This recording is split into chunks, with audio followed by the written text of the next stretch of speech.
Hello guys, good morning. Natapos ko na pala kahapon. Kinabit at pinaandar ko. Pero may napansin ako sa inverter. Marami masyado, may gagamba na sa loob. Kaya nag-decide ako na i-shutdown muna.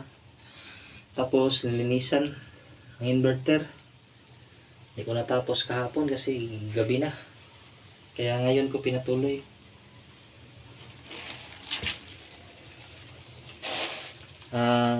Balik ko na lang ito para maikabit na at mapaandar na uli.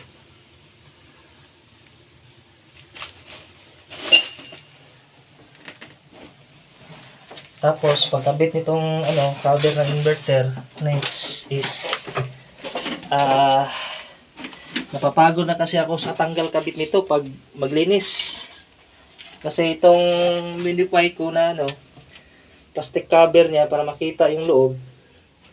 Dito sa loob nakalagay.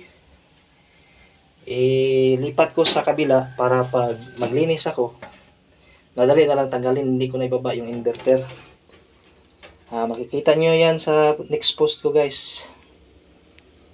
TY.